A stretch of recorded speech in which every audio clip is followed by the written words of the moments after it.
Joining us this morning for Parenting Tips is Marty Calder from Center Counseling Services, and today we are talking about reading between the lines when it comes to your children.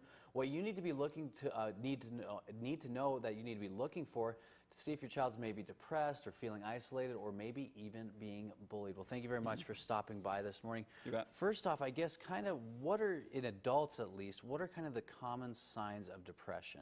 So, as I've always, I've said it numerous times as I've come here, is significant changes in behavior and mood.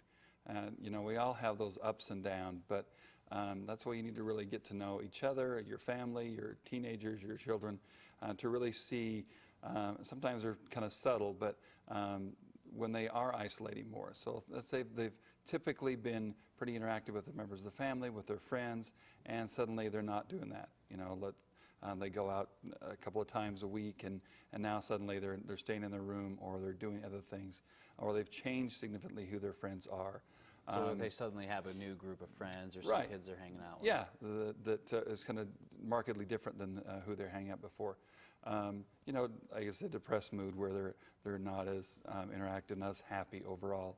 And happiness is a level of the way it looks, so that's hard to say, oh, well, they aren't happy right now. But when you see significant changes in behavior that way.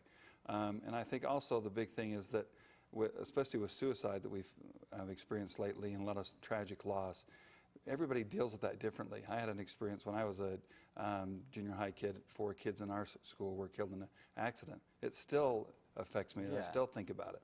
And so when those kind of things happen, everybody sort of takes a hit. And sometimes it's hard for us as caregivers, if we're grieving, to notice that for our children or others. Now, moving on to being bullied, I guess, how do you really see that? I mean, some kids bury it, other kids lash out.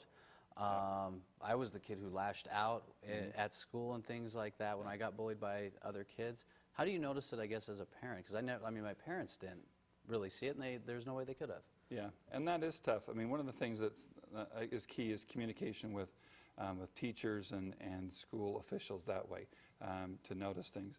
One is to be able to have some private times and be able to have a good relationship with your children, so they will tell you about things that are happening.